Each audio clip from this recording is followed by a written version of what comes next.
Greetings, fellow cooks. Albuerne from Dr. Flavor. At least you know me from Dr. Flavor. I'm putting on my different hat. It's my Dr. Albuerne hat.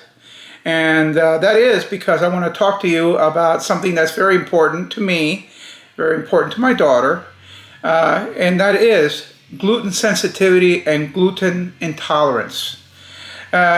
A lot of people actually dismiss this. They think it's all fad, that it's overblown, and they don't necessarily believe this sort of thing.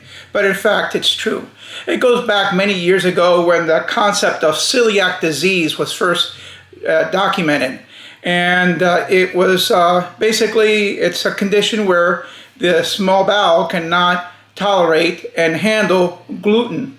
So basically, people suffered a great deal because they couldn't eat bread, they couldn't eat pizza, they couldn't eat pasta, and any wheat product.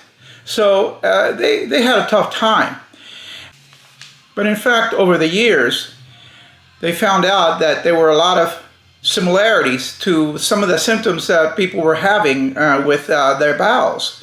We're talking about abdominal pain, nausea, vomiting, diarrhea, cramping abdomen, bloating, general malaise, all kinds of symptoms that were also associated with gluten intolerance. Well, it was also described a condition called gluten sensitivity.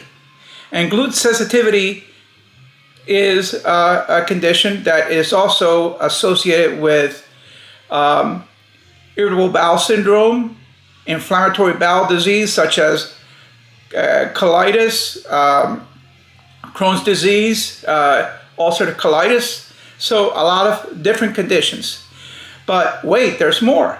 The fact is that a lot of people believe that because of the widespread use of chemicals, insecticides in the crops, the wheat crops and multiple other crops have mutated and are no longer the same.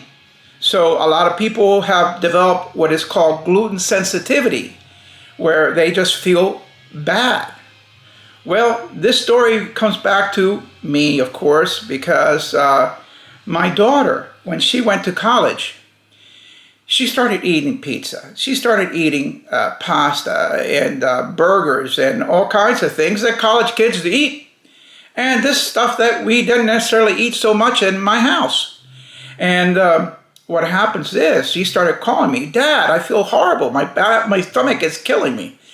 What can I do?" Well, I said, tell me your symptoms. So again, I put my doctor hat on.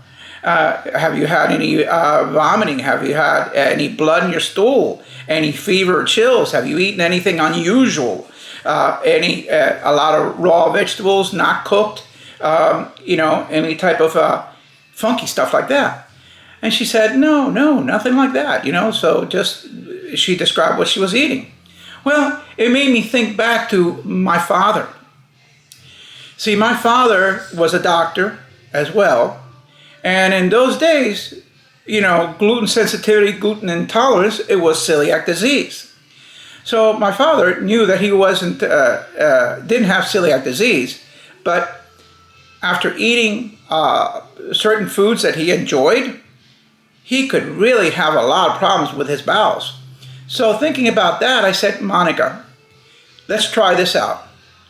Get rid of all glutens in your diet for the next 2 weeks. Just 2 weeks. Let's try this out.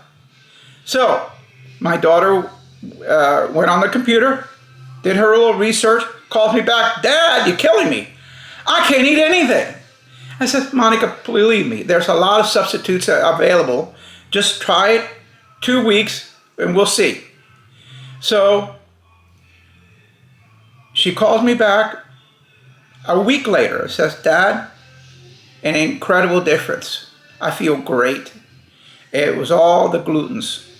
So that made me also a believer of the fact that there is not only a gluten intolerance, but also a gluten sensitivity.